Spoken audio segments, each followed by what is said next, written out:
বিরাম, পরীরা, এদের দুজনকে গ্রেপ্তার করে নাও আর রানী মহলে নিয়ে যাও। এদেরকে জিজ্ঞাসাবাদ আমি পরে করব। এখন আমাদের ভয়ঙ্কর লোকে যাওয়া সবচেয়ে জরুরি।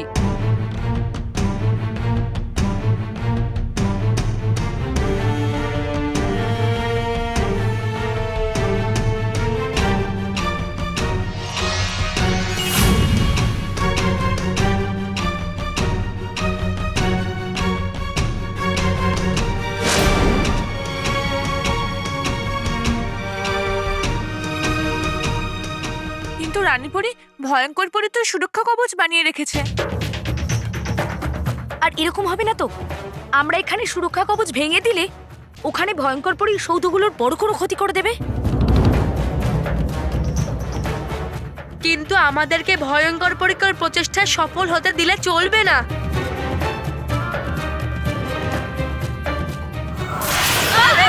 বালবীর, বালবীর, বালবীর, বালবীর, বালবীর, ঠিক আছো তুমি? বালবীর, তুমি ঠিক আছো তো? হ্যাঁ রানীপরি। এই সুরক্ষা কবচ খুবই শক্তিশালী দেখছি। একে ভেদ করা সহজ হবে না। হ্যাঁ কেশপরী, আর আমরা তো এটাও জানি না যে ভয়ঙ্কর পরী সোনালী ত্রিকোণ তৈরি করতে শুরু করে দিয়েছে কিনা। আমাদের হাতে কত সময় আছে, ও কোন দিকে আছে, এই সমস্ত তথ্য না জেনে আমরা কি করে ভয়ঙ্কর পরীকে আটকাবো? হ্যাঁ, আমরা তো ধন্দপরি দূরবীন ব্যবহার করতেই পারি কি হচ্ছে জানার জন্য। ধন্দপরি, আপনার দূরবীনটা আমায় দিন।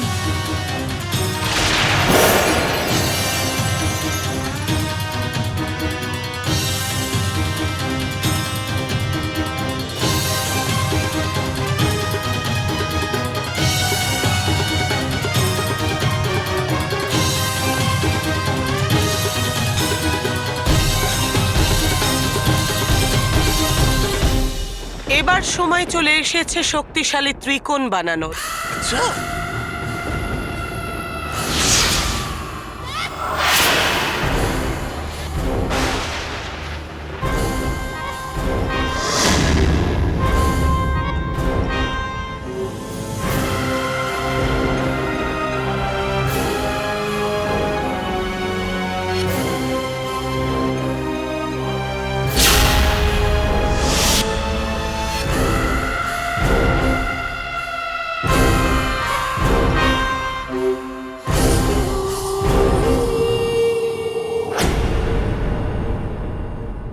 রানীপরি, ভয়ঙ্কর পরি সেই ত্রিকোণ বানানো শুরু করে দিয়েছে।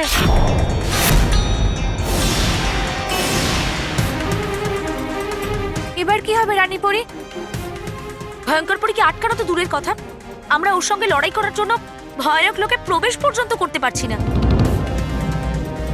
আর ওখানে না গিয়ে আমরা ভয়ঙ্কর পরীকে আটকাতে পারবো না।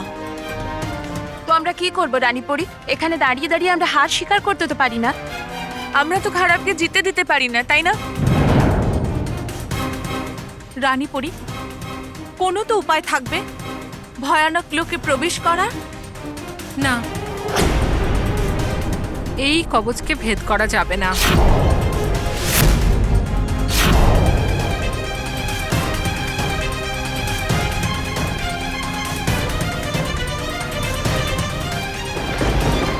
আমার কাছে একটা উপায় আছে। আমি এবার ভয়ঙ্কর পরীর অস্ত্রকেই ওর বিরুদ্ধেই ব্যবহার করব। আমি এই সুরক্ষা কবচকে ভেদ না করেই ভয়ানক লোকে যাব।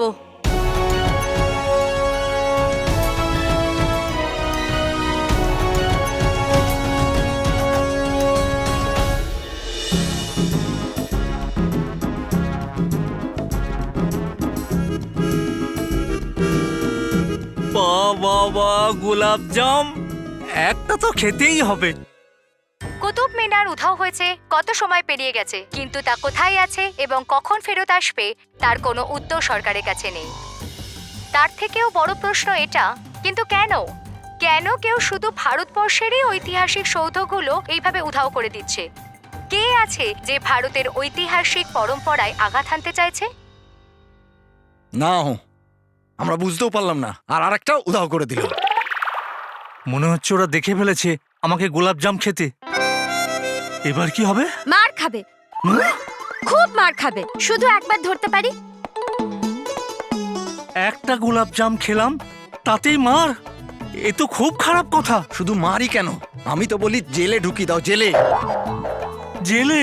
হে ভগবান! ভগবান শাস্তি দেবে ওকে। আরে চুরি করা কত বড় পাপ! চুরি? আরে আমারই বাড়িতে আমারই ফ্রিজ থেকে একটা গোলাপ জাম খেলে চুরি হলো? এটা কোনো কথা হলো? লুকিয়ে চুরিয়ে তিনটে উধাও করে দিল। 3টে? আরে আমি তো একটা উধাও করেছি, মানে একটাই গোলাপ জাম খেয়েছি। এ তো মিথ্যে কথা বলছে। মহেশ বাবা, 3টে নয় একটা, মিথ্যে কথা কেন বলছিস তুই? আমি কেন মিথ্যে বলবো বাবা? আমি তো সেটাই বলছি যেটা আমি দেখেছি, টিভিতে দেখেছি। টিভিতে? টিভিতে কি দেখাচ্ছে? শুধু টিভিতেই নয়, কালকে পেপারেও বেরোবে, ছবি দিয়ে বেরোবে। এই সামান্য ব্যাপার, সেটা টিভিতে আর খবরের কাগজে দেখানোর কি দরকার? সামান্য কথা? বাবা তুমি এটা সামান্য কথা বলছো? আরে এই ঘটনা নিয়ে পুরো দেশ চিন্তিত। আমি যদি ধরতে পারি না তাহলে দাঁড়া বাবা, তুই একটু দাঁড়া। কি করছিস তুই? করিনি বাবা, এবার তুমি করবো। আমি শুধু একটা গোলাপ জাম খেয়েছি ফ্রিজ থেকে, তার জন্য তুই আমাকে জেলে পাঠাতে চাইছিস? কি? গোলাপ জাম? হ্যাঁ। আরে বাবা, আমরা গোলাপ জামের কথা বলছি না, আমরা ঐতিহাসিক সৌধের কথা বলছি। কুতুব মিনার উধাও হয়ে গেছে। কি? হ্যাঁ, ফ্রিজ থেকে গোলাপ জামও উধাও হয়ে গেছে। যে এটা করেছে সে একদম ম্যাড। ম্যাড নয়, ব্যাড। হ্যাঁ ওটাই, সেম টু সেম। ব্যাডই তো করেছে, এর জন্য ওর শাস্তি পাওয়া দরকার। শাস্তি। কাকে? বাবাকে? যে না ঐতিহাসিক সৌধ উধাও করেছে না। সত্যি আমি শাস্তিরই যোগ্য। মানব, তুই কোথায় যাচ্ছিস? কারণ ওর খারাপ লাগছে। না, মানব এমন ভাবে মন খারাপ করছে যেন ওর জন্যই সব সৌদ উধাও হয়ে গেছে। হ্যাঁ রকি কাকু, মানবের জন্যই তিনটে সৌধ উধাও হয়ে গেছে। কি? কি? হ্যাঁ কিন্তু এটা কি করে সম্ভব? আরে বাবা, তুই কি বাচ্চাদের কথা শুনে বোকার মতো কথা বলছিস? হ্যাঁ, এই কাজটা তো তোর বাবার। হ্যাঁ, হ্যাঁ?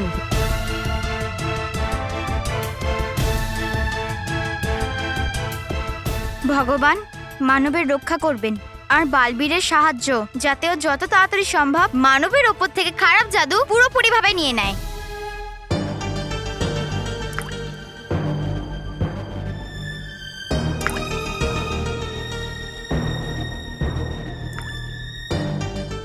মানব, তুই মন খারাপ করছিস কেন? তুই তো ইচ্ছা করে করিসনি এগুলো। কিন্তু মেহের, সবকিছু তো আমার জন্যই হয়েছে না? তুই দেখলি না, পুরো বাড়ি আমার উপরে রেগে আছে। মানব, ওরা তোর উপরে রেগে ছিল না। যদি ওরা সত্যিটা জানতো তাহলে ওরাও বুঝতো, তাই না? এর জন্য তুই টেনশন করিস না আর স্মাইল কর, ওকে? বালবীর সবকিছু ঠিক করে দেবে।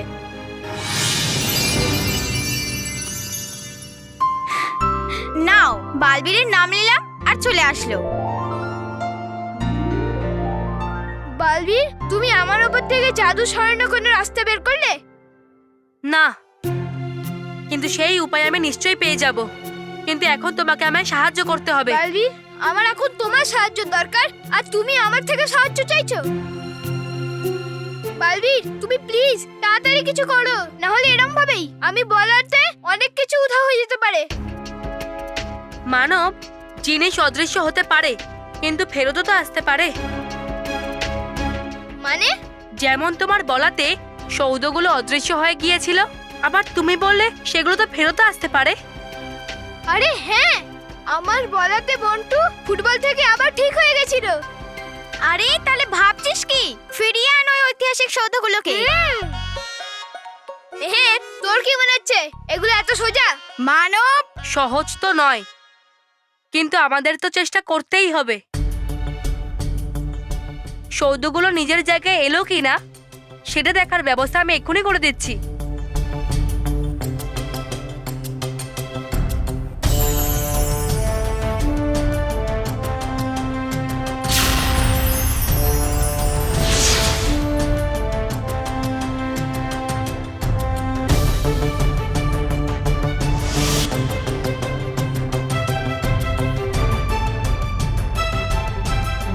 মানব, এবার বলো বল মানব। হ্যাঁ বলছি, তাজমহল, জলমহল, কুতুব মিনার যেখানেই আছে নিজের জায়গাতে ফিরে আসুক। দেখলি, কিচ্ছু হলো না। মানব, আরেকবার চেষ্টা করো। হতে পারে তোমার জাদু পুরোপুরি কাজ করছে না। তাজমহল, জলমহল, কুতুব মিনার যেখানেই আছে নিজের জায়গাতে ফিরে আসুক।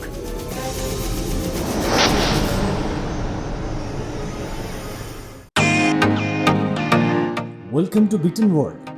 How may assist you? নতুন ফ্ল্যাটের জন্য একটা স্ট্যান্ড ফ্যান আর কুলার নেব। এই পচা গরম থেকে একটু স্বস্তি চাই। বাজার চলতে সব ব্র্যান্ড তো আর ভরসাযোগ্য নয়। তার জন্য তো আমাদের ফ্যান আছে, all purpose bullet table fan, ceiling fan. আমাদের সিলিং ফ্যান কিন্তু 30 মাসের ওয়ারেন্টি সহ পাওয়া যায়। আছে ফারাটা 2 বছরের ওয়ারেন্টি, 17 থেকে 20 মিটার এয়ার ফ্লো, মধ্যবিত্তের সাধ্যের মধ্যে একমাত্র ভরসাযোগ্য ব্র্যান্ড বিটেন। আমাদের কুলারের কিন্তু অনেক range, 45 litres, 50 litres, 70 litres, 90 litres, 110 litres. Honeycomb সহযোগে বিটেনের সব কুলারের ওয়ারেন্টি 1 বছর। চেনা হাওয়ায় অচেনা অনুভূতির জন্য একমাত্র আদর্শ বিটেন। গরমে স্বস্তি পেতে বিটেনের ফ্যান হোক বা কুলার আজই আনুন বাড়িতে। Beaten, digitally yours.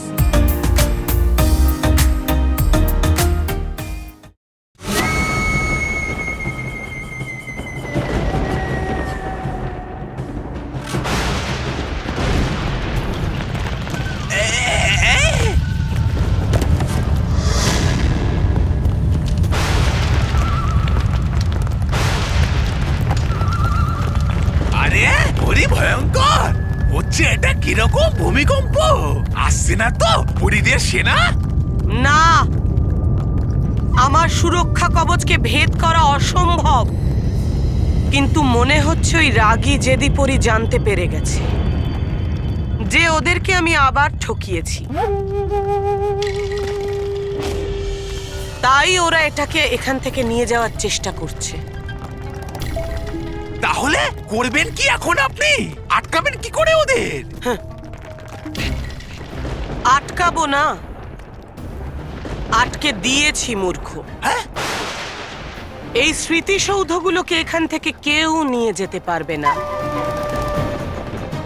এইবার আমি আমার হারের সমস্ত রাস্তা বন্ধ করে দিয়েছি। এইবার শুধু জিতই আমাকে প্রত্যেকটি পথে স্বাগত জানাবে। বাজ কোথাকারে! এই ঐতিহাসিক স্মারককে কেউ একটুও নড়াতে পারবে না। আর শক্তিশালী ত্রিকোণ নিশ্চয়ই পাবো।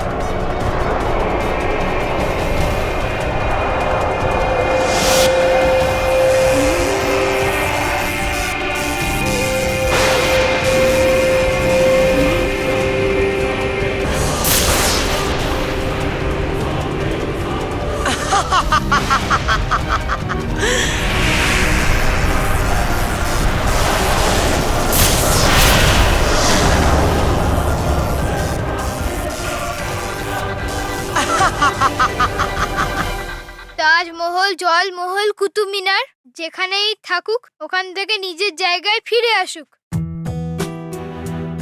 ব্যাস ব্যাস, এইটুকুই যথেষ্ট, আর বলার কোনো প্রয়োজন নেই। এবার কি হবে? আমি এই চেষ্টায় সফল হতে পারলাম না। এবার কি করে আটকাবো ভয়ঙ্কর পরীকে ওর পদক্ষেপে সফল হওয়ার থেকে?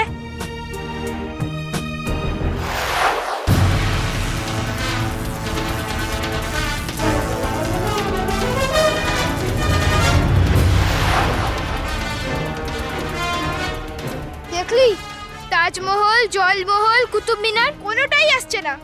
আমার বলা তো সবকিছু উল্টোই হচ্ছে। তাই জন্যই আমি বালবীরকে বলছি যেন আমার শরীর থেকে সব জাদু বের করে দেয়।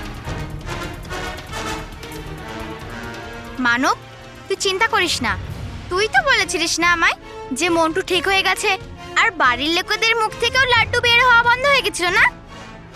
হ্যাঁ, কারণ সেটা মনে হয় এই জন্যে ওরা সবাই আমার সামনে ছিল, কিন্তু কি জানি এই ঐতিহাসিক সৌধগুলো কোথায় চলে গেছে,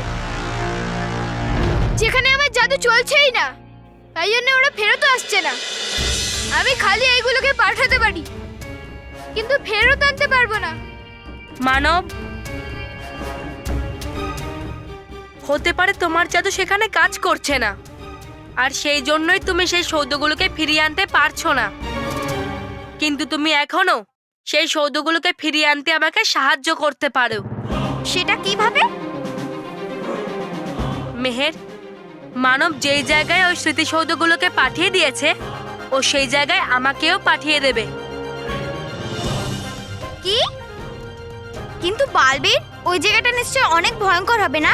মানব, মেহের, আমি আমার দেশের মান, সম্মান আর গৌরব সেই স্মৃতিসৌধগুলোকে নিশ্চয়ই ফিরিয়ে নিয়ে আসব, আর তার জন্য আমি যে কোনো ঝুঁকি নিতে প্রস্তুত।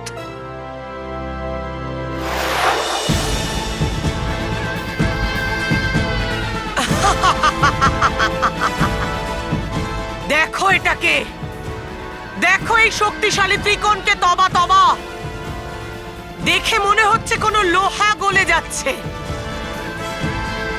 আর কিছুক্ষণের মধ্যে সবই আমার মধ্যে সমাহিত হবে, আর আমি পাথরের মতো মজবুত হয়ে যাব।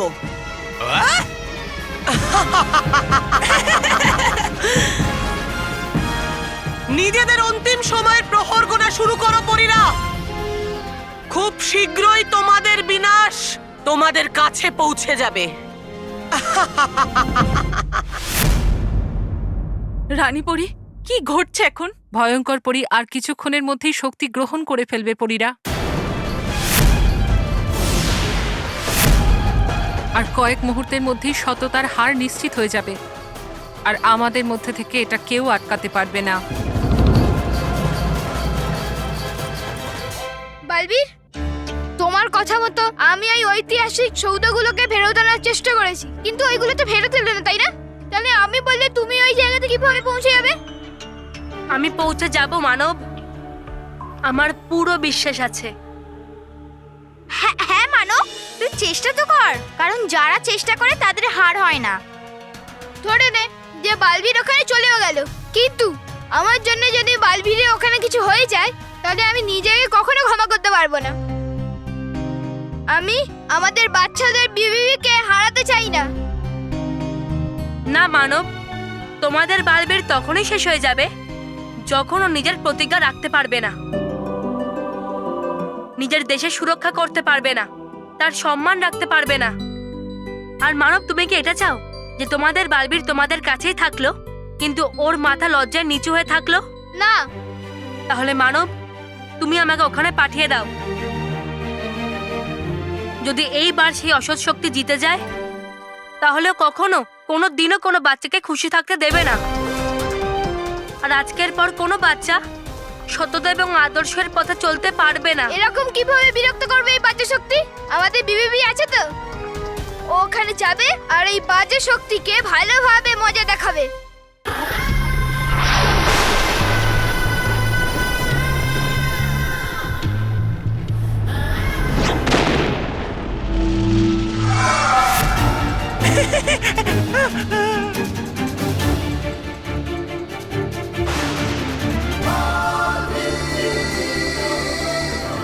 বালবীর ভয়ঙ্কর লোকে পৌঁছে গেছে পরীরা। সাবধান ভয়ঙ্কর পরী, তুমি এখানে কি করে এলে? অসৎকে ওর অসৎ কৃতকর্মের জন্য শাস্তি দিতে বালবীর যে কোনো সময় যে কোনো জায়গায় আসতে পারে। পালা তবা তবা, পালা তবা তবা, পালা। কোথায় লুকুবো? তুমি কি ভাবলে পরিকল্পনা শুধু তুমিই করতে পারো?